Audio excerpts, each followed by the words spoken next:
Assalamualaikum warahmatullahi wabarakatuh. Di video kali ini kita akan membahas materi IPA kelas 7, yaitu tentang cara menggunakan alat ukur besaran-besaran pokok. Oke, materi ini sebenarnya juga bisa dipakai untuk kalian yang sedang belajar di fisika kelas 10, karena materinya ada yang sama gitu ya. Alat ukur apa saja yang dibahas? Oke, alat ukur yang dibahas adalah pertama penggaris, kedua jangka sorong, ketiga mikrometer skrup, keempat neraca, kelima stopwatch. Oke, yang pertama kita akan bahas materi alat ukur panjang, yaitu penggaris. Oke, penggaris sebenarnya pernah kamu pakai di kehidupan sehari-hari, pasti sering gitu ya. Oke, kita bahas di sini bahwa penggaris itu memiliki skala terkecilnya, yaitu 1 mm. Oke, jadi sekecil ini nih, satu skala ini yaitu 1 mm. 1 mm, 1 mm. Itu skala terkecil untuk penggaris. Kemudian gimana cara membacanya? Oke, misalnya kita mengukur panjang pensil ini.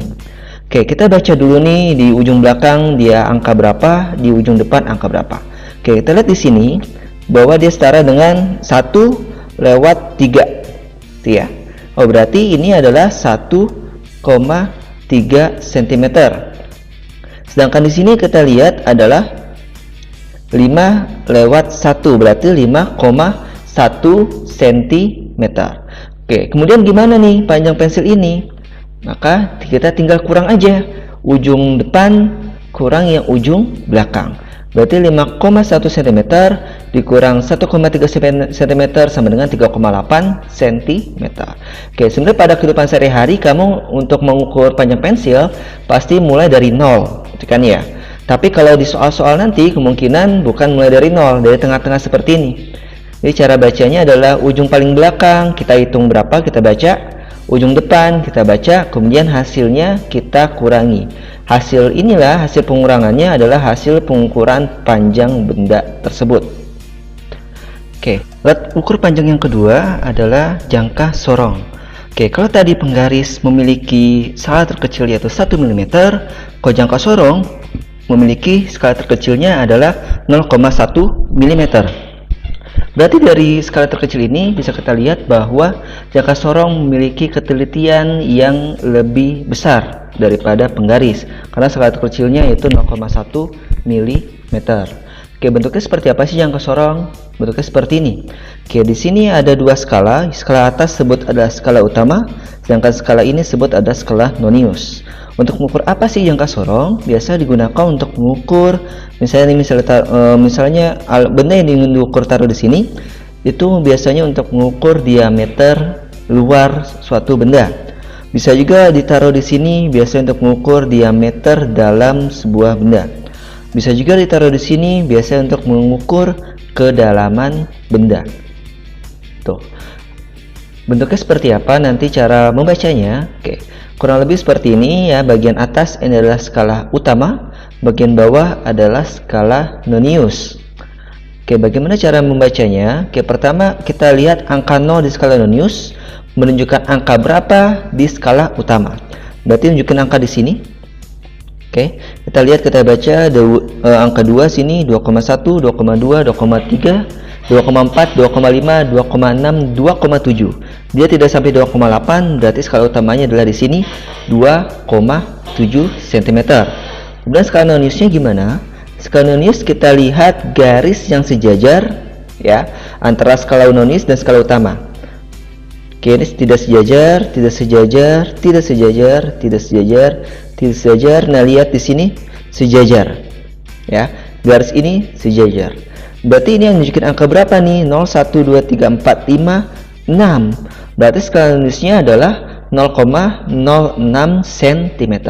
Berarti hasil pengukurannya adalah kita jumlah skala utama dan skala nonius, hasilnya adalah 2,76 cm. Ya, begitulah cara untuk membaca alat ukur jangka sorong ini.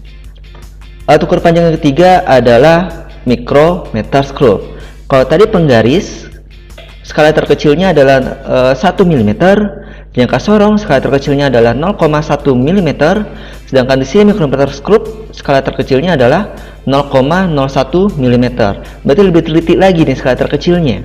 ya. Kalau terkecil 0,01 mm berarti akan lebih teliti lagi. Bentuknya seperti ini. Nah, kalau tadi penggaris mengukur panjang benda, kalau tadi jangka sorong biasanya digunakan untuk mengukur diameter benda.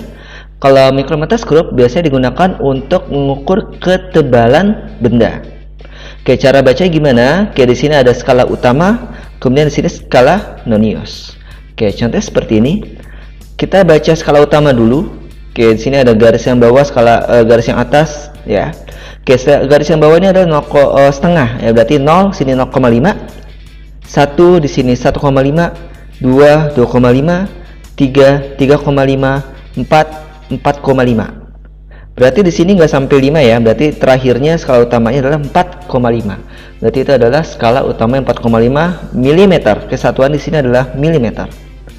Kemudian skala noniusnya gimana? Nah, skala utama tadi di sini, skala nonius tuh di sini. Yang mana garis sejajar ini nunjukin angka berapa? Oke, di sini kan 45/1, berarti adalah 46, atau bisa kita tulis di sini adalah 0,46 mm. Ya, skala utama di sini 4,5 mm, skala noniusnya adalah 0,46 mm. Hasil perhitungannya atau hasil pengukurannya kita jumlah saja.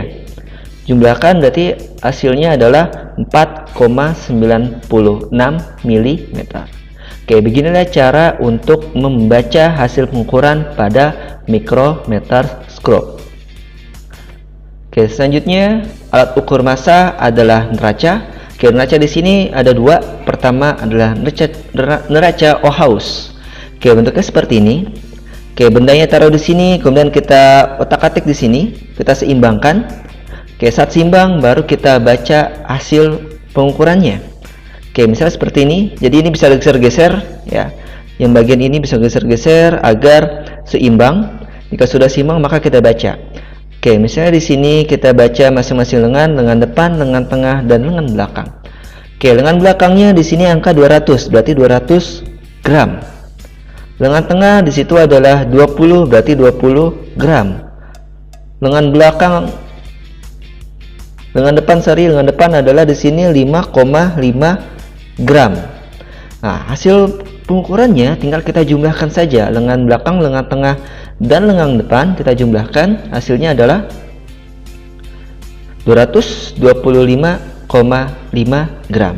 Jadi begitu cara membaca neraca Ohaus ya, tinggal dijumlahkan saja hasil pembacaan di setiap lengannya. Oke, neraca lainnya adalah neraca lengan. Bentuknya kurang lebih seperti ini ya, bendanya taruh di kiri, kemudian anak timbangannya taruh di kanan. Sampai seimbang maka baru kita baca hasil pengukurannya. Oke, setelah seimbang maka tinggal kita jumlahkan saja anak timbangan ini. Oke, di sini ada 1 kg, 100 gram, dan 500 gram. Oke, di sini satuannya masih beda ya, kilogram, gram, gram. Maka kita samakan dulu satuannya. Kilogram kita jadikan gram, maka jadi 1000 gram. 100 gram di sini 500 gram. Tinggal kita total, hasilnya adalah 1600 gram. Oke, jadi untuk neraca lengan di sini kuncinya adalah samakan yang kiri sama dengan yang kanan ya. Jumlah massa kiri sama dengan jumlah massa kanan. Maka kalau seimbang ya, kalau neraca ini seimbang, maka jumlah massa kiri akan sama dengan jumlah massa kanan. Oke, terakhir alat ukur waktu adalah stopwatch. Oke, stopwatch ada dua ya, stopwatch digital dan stopwatch analog. Untuk stopwatch digital kita nggak usah bahas karena sudah tercantum hasil pengukurannya di layar, sehingga nggak perlu kita bahas. Kita bahas ini ada stopwatch yang analog. Oke, ada dua skala di sini. Ada skala yang kecil, lingkarannya kecil adalah menunjukkan menit, lingkarannya kecil menunjukkan detik. Oke, cara bacanya kita tinggal baca di sini berapa menit dan berapa detik. Oke, di sini kita lihat ya, 0 1 2 3 4 5. Berarti lingkaran kecil adalah 5 menit. Sedangkan lingkaran yang besar di sini berarti 55, berarti 5, sini 10, sini 15, sini 20, 21, 22, 23. Berarti lingkaran besar menunjukkan 23 detik atau 23 second. Berarti hasil pembacaannya adalah 5 menit 23 second.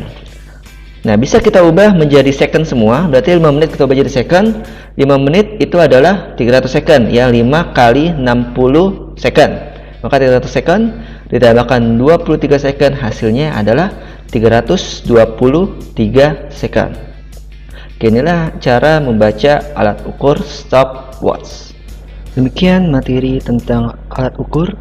Kurang lebihnya mohon maaf. Semoga bermanfaat. Wassalamualaikum warahmatullahi wabarakatuh.